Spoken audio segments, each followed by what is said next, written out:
Saudi अरब की औरतें गुलाब जल और फिटकरी का इस्तेमाल क्यों करती है? ये सवाल विशाल को काफी ज्यादा परेशान कर रहा था।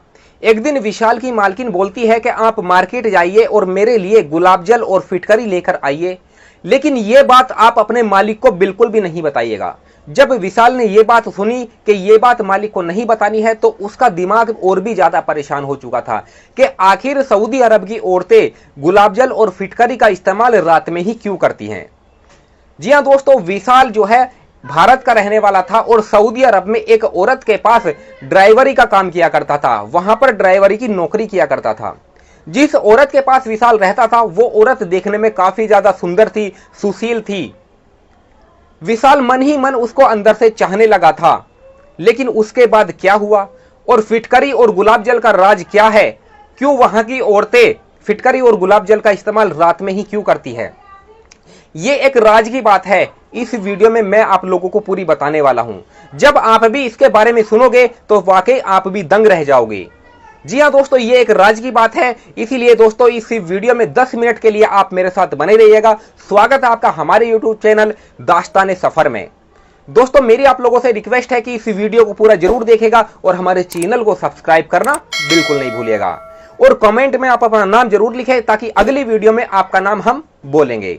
चलिए ज्यादा देर ना करते हुए अब पूरी कहानी आप लोगों को बताते हैं कि आखिर मामला है क्या। शुरुआत करते हैं विशाल से। विशाल मध्य प्रदेश के एक छोटे से गांव का बहुत ही गरीब लड़का था।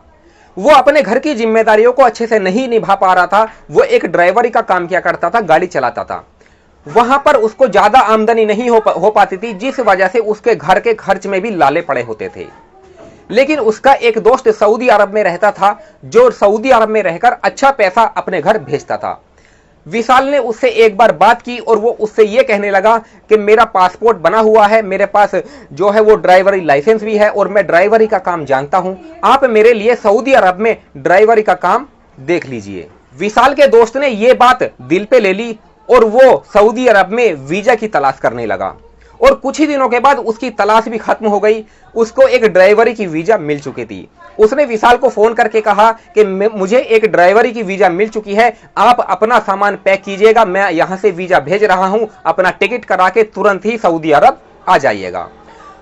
विशाल के दोस्त ने वीजा भेज दी और विशाल अपना सामान पैक करके तुरंत ही सऊदी अरब के लिए रवाना हो जाता है। और जब विशाल सऊदी अरब पहुंचता है तो वो अपने दोस्त के यहां पर रुकता है पहली रात।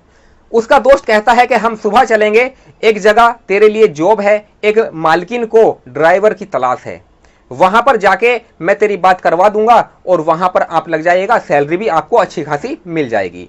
जब सुबह होती है तो दोनों वहां पर पहुंचते हैं। विशाल का दोस्त उस मालकिन से, सऊदी की जो मालकिन थी, उससे मुलाकात करवाता है। जब विशाल उस मालकिन को देखता है तो वो देखता ही रह जाता है, क्योंकि वो देखने में काफी ज्यादा सुंदर थी और इतनी सुंदर थी कि वो उसको नीचे से लेके ऊपर तक जब देखता है तो वो देखता ही रहता है।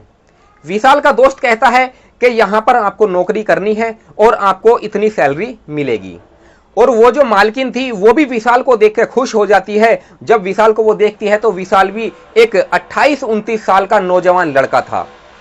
वो भी देखने में काफी अच्छा था, शरीर गदराया हुआ था, शरीर भी अच्छा खासा बना हुआ था। जब वो औरत उसको देखती है और वो कहती है कि यही लड़का मुझे नौकरी के लिए चाहिए, तो उसके बाद वो मालकिन विशाल को अपने पास नौकरी पर रख लेती है और अपने घर के पास ही उसको एक रहने के लिए क्वार्टर भी दे देती है।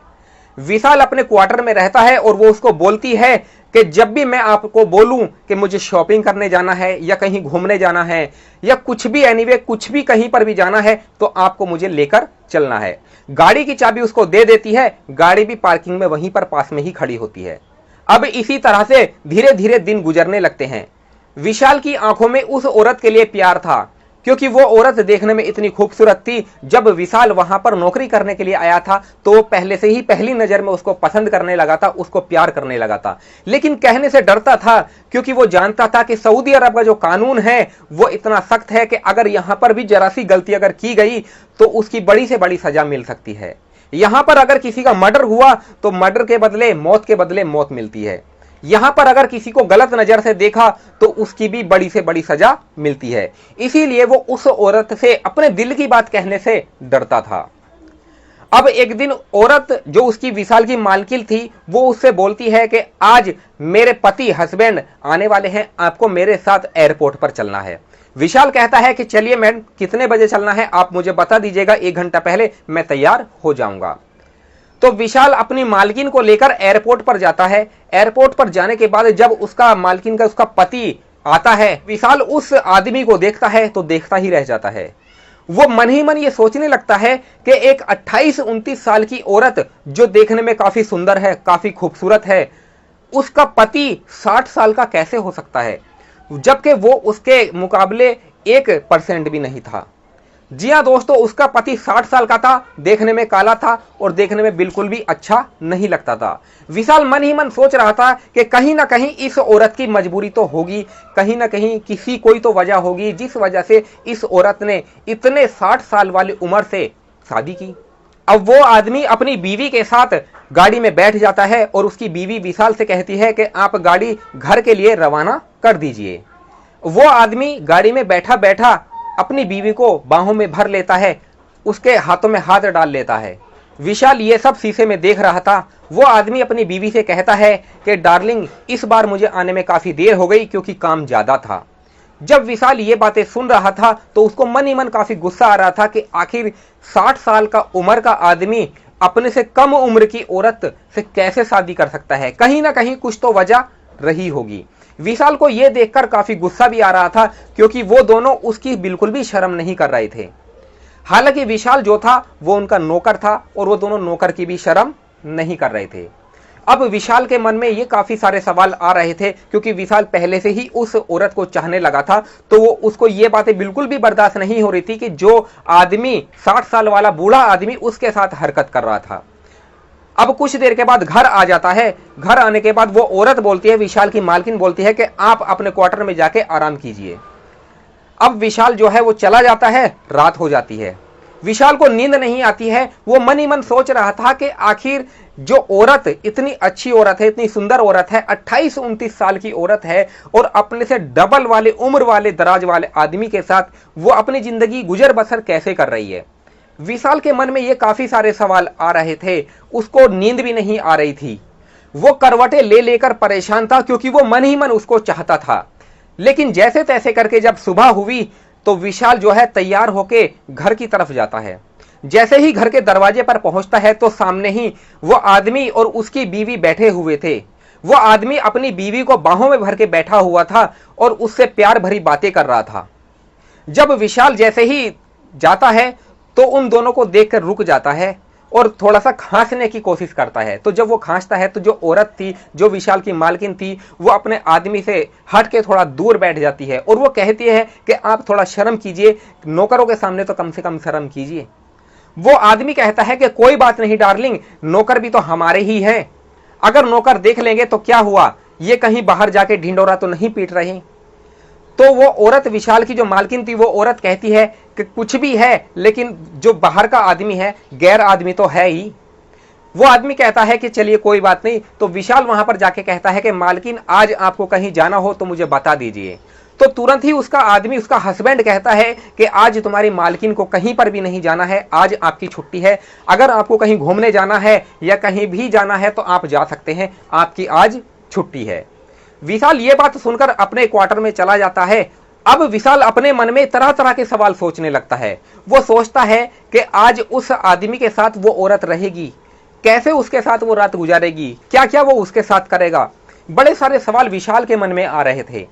लेकिन कुछ देर के बाद विशाल की मालकिन विशाल के पास आती है। विशाल अपनी मालकिन की तरफ देखकर नजरें झुका लेता है क्योंकि वो उससे नजरें मिला ही नहीं पा रहा था। विशाल की मालकिन कहती है कि ये कुछ पैसे लीजिए और आप दुकान पर जाइए, जहां से मैं आपको राशन का सामान लेने के लिए भेजती हूं, आप वहीं पर जाइए और मेरा नाम ले लीजिए और उसको ये भी बताइए कि मेरी मालकिन के हस्बैंड आए हुए हैं और आप मुझे गुलाब जल और फिटकरी दे दीजिए। और इस बार गुलाब जल और फिटकरी आपको डबल मात्रा में लेकर आना है। विशाल ये सोचने लगता है कि इस बार डबल मात्रा में क्यों, पहले तो कभी इस तरह डबल मात्रा में कभी नहीं मंगाया। तो विशाल को कुछ पैसे देकर उसकी मालकिन भेज देती है।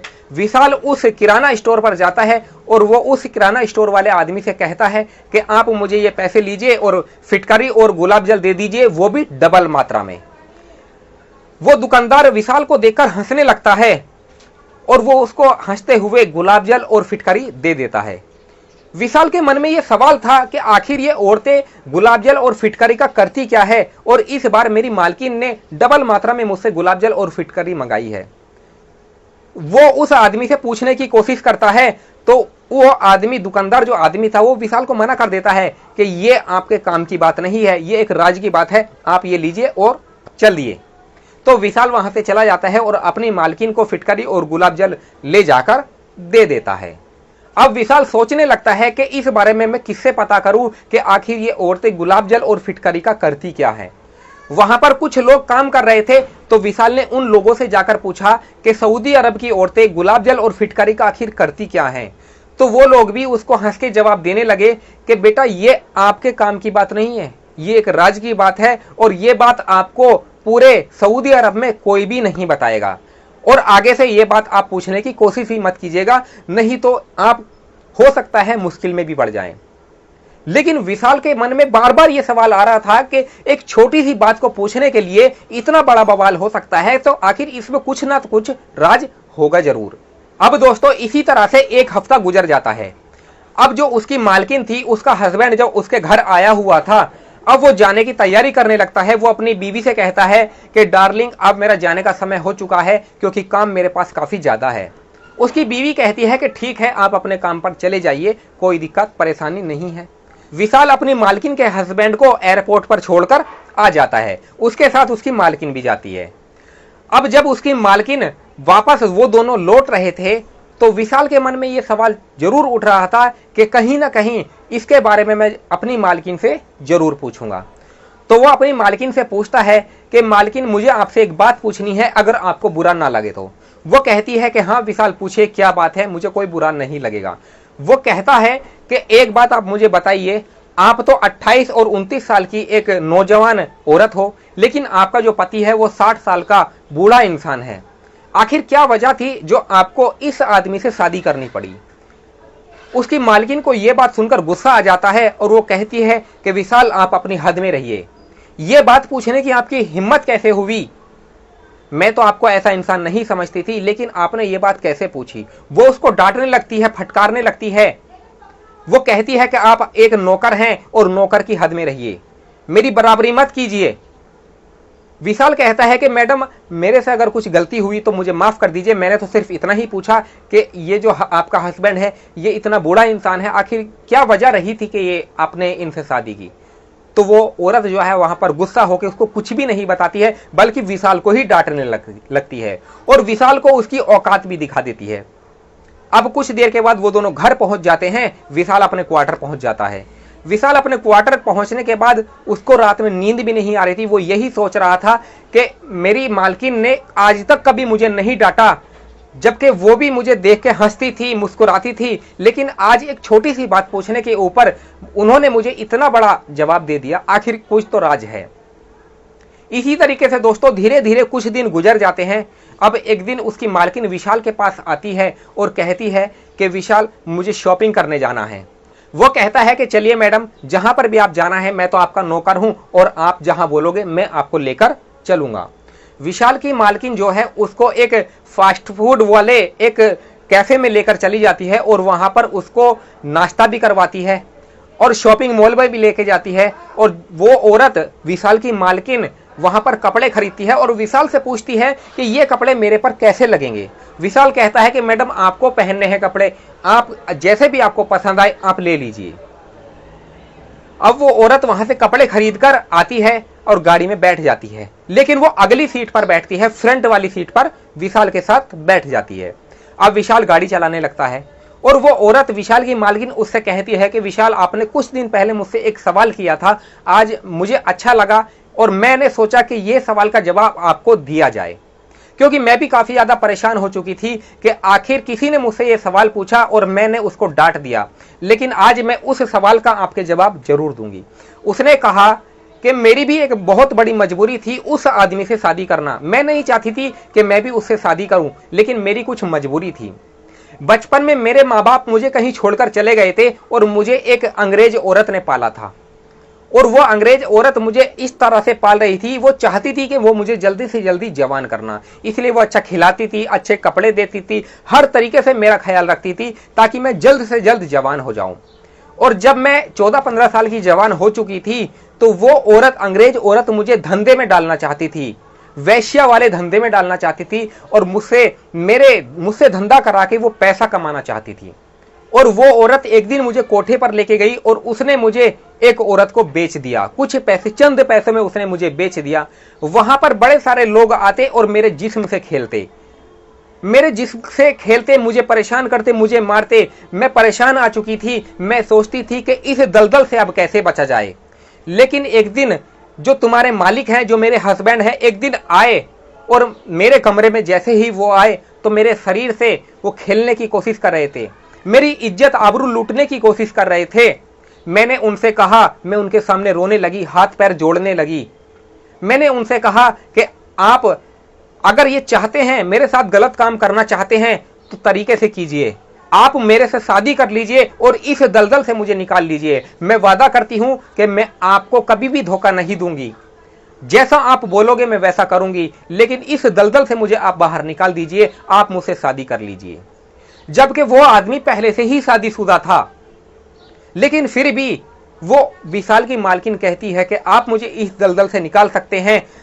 तो उसके भी दिमाग में ये बात आ जाती है कि कहीं ना कहीं मैं पैसे खर्च करके इस औरत के साथ नाजायज संबंध बनाने आता हूं, इसकी आबरू लूटने आता हूं, अगर मैं इसको खरीद लेता हूं तो जब चाहे इसके साथ मैं कुछ भी कर सकता हूं। तो जो दलाल होती है वो आदमी उस दलाल के पास पहुंचता है और उससे विशाल की मालकिन का सौदा करने लगता है कि आप इसे मुझे परमानेंट दे दीजिए, मैं इसे शादी करना चाहता हूं। तो उस दलाल को वो मोटी रकम देकर उस औरत को खरीद लेता है और खरीद के सऊदी अरब लेकर आ जाता है।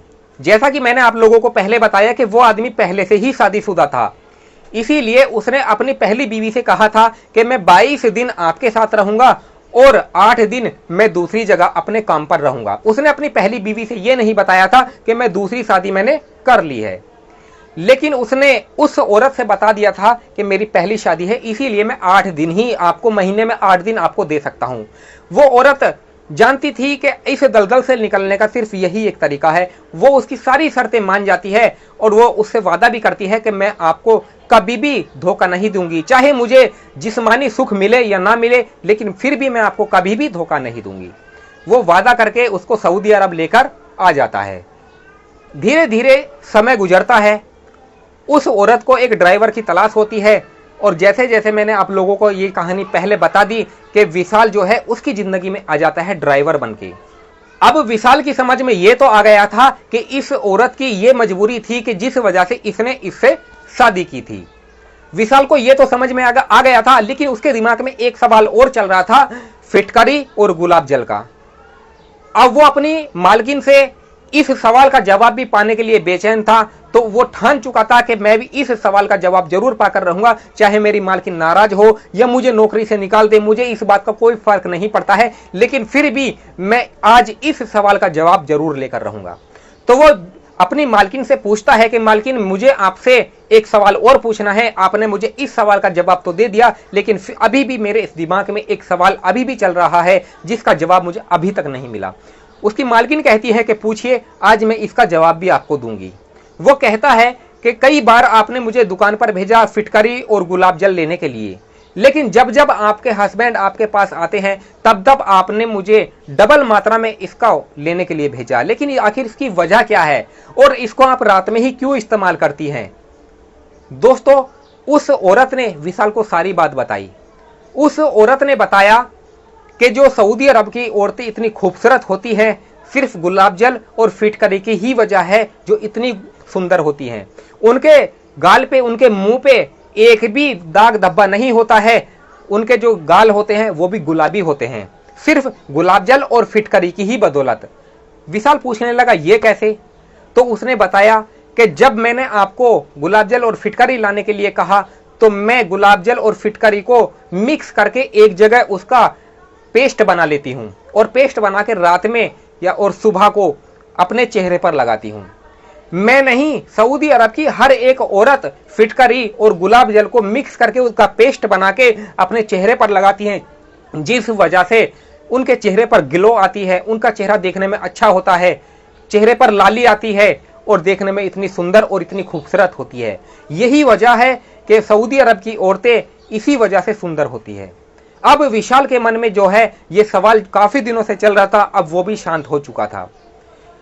अब विशाल अपनी उस मालकिन को गंदी नजर से नहीं देख रहा था, वो एक अच्छी नजर से देख रहा था, क्योंकि उसके सारे सवालों का जवाब मिल चुका था और उसको यह भी पता लग चुका था कि मेरी मालकिन ने अपने हस्बैंड से जो वादा किया है मैं भी उस वादे को नहीं टूटने दूंगा, क्योंकि जिस मुसीबत में वो थी उस मुसीबत में उस आदमी ने इस औरत को निकाला और उसको पाप होने से बचाया, लेकिन मैं उस औरत के साथ कैसे गलत कर सकता हूं।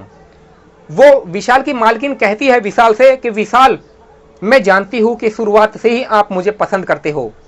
वो औरत ही क्या है जो आदमी की एक झलक देखने के बाद ही पहचान ना सके कि उस इंसान के दिल में, उस आदमी के दिमाग में क्या चल रहा है। मैंने भी आपको पहचान लिया था पहली ही नजर में, कि पहली नजर में ही आप मुझे पसंद करने लगे थे, आप मुझे प्यार करने लगे थे। अब विशाल ये बात सुनकर चौंक जाता है और विशाल कहता है कि मालकिन, मैं आपसे हाथ जोड़ता हूं, आज के बाद ना ही मैं आपको कभी गंदी नजर से देखूंगा और ना ही मैं आप पे कभी शक करूंगा और किसी भी तरह का कोई सवाल जवाब नहीं करूंगा। उसकी मालकिन विशाल की यह बात सुनकर खुश हो जाती है और उसको कहती है कि मुझे आप जैसा, मैं गर्व करती हूं कि मुझे आप जैसा ड्राइवर मिला, मुझे आप जैसा एक इंसान मिला। मैं मानती नहीं थी कि भारत के लोग भी इतने अच्छे होते हैं। अब विशाल अपनी जिंदगी अच्छे से गुजर बसर कर रहा था, उसकी सैलरी भी अच्छी हो चुकी थी और वो अपने घर में अच्छा पैसा भेज रहा था, जिस वजह से उसके घर परिवार वाले भी काफी खुश थे, क्योंकि हर महीने विशाल सऊदी अरब से अच्छी खासी इनकम भेज दिया करता था। तो दोस्तों, अब इसका जवाब भी आप लोगों को मिल चुका होगा कि सऊदी अरब की औरतें आखिर गुलाब जल और फिटकरी का इस्तेमाल रात में ही क्यों करती है। आप लोग गलत समझ रहे होंगे, मैं जानता हूं। जब शुरुआत में इस कहानी की शुरुआत मैंने की थी तो वाकई आप लोग भी गलत समझ रहे होंगे, लेकिन जब मैंने इसके बारे में सुना था शुरुआत में, मैं भी गलत समझ रहा था कि आखिर कुछ तो गड़बड़ है जरूर, जिस वजह से हस्बैंड के आने के बाद ही ये औरतें ज्यादातर गुलाब जल और फिटकरी का इस्तेमाल करती है। मैं भी गलत समझ रहा, जैसा आप समझ रहे हो ना वैसा मैं भी समझ रहा था, लेकिन मेरे दिमाग में भी जब मैंने पूरी कहानी सुनी तो मेरे दिमाग में भी ये बात निकल गई कि आखिर जो हम अपने दिमाग में गंदी सोच रखते हैं वो गंदी सोच कहीं ना कहीं वो अच्छी भी होती है। इसीलिए दोस्तों, कहा जाता है कि किसी भी इंसान को उसको देखने के बाद उसकी औकात का पता नहीं लगाया जा सकता। कोई इंसान क्या कर रहा है, किस चीज का इस्तेमाल कर रहा है, अगर आप उसके बारे में गलत सोचते हो तो आपकी ये गलत सोच है। उसको आप पॉजिटिव सोचिए, उसको आप नेगेटिव कभी मत सोचिए। कहीं ना कहीं उस चीज का वो अच्छा इस्तेमाल कर रही हो, कहीं ना कहीं उसके लिए वो फायदेमंद हो। तो इसीलिए कभी भी किसी को भी देख के उसकी औकात का पता नहीं लगाया जा सकता है। चलिए दोस्तों, आप लोग भी काफी ज्यादा बोर हो चुके होंगे इस कहानी से, तो मिलते हैं फिर किसी और वीडियो में, और कमेंट में अपना नाम और अपनी सिटी का नाम जरूर लिखें ताकि अगली वीडियो में मैं आपका नाम बोलूंगा। तो ये कहानी सुनने के लिए आप लोगों का बहुत बहुत धन्यवाद। चलिए दोस्तों, बाकी आप लोग अपना ख्याल रखें और अपने परिवार का ख्याल रखें। मिलते हैं फिर किसी और वीडियो में। धन्यवाद।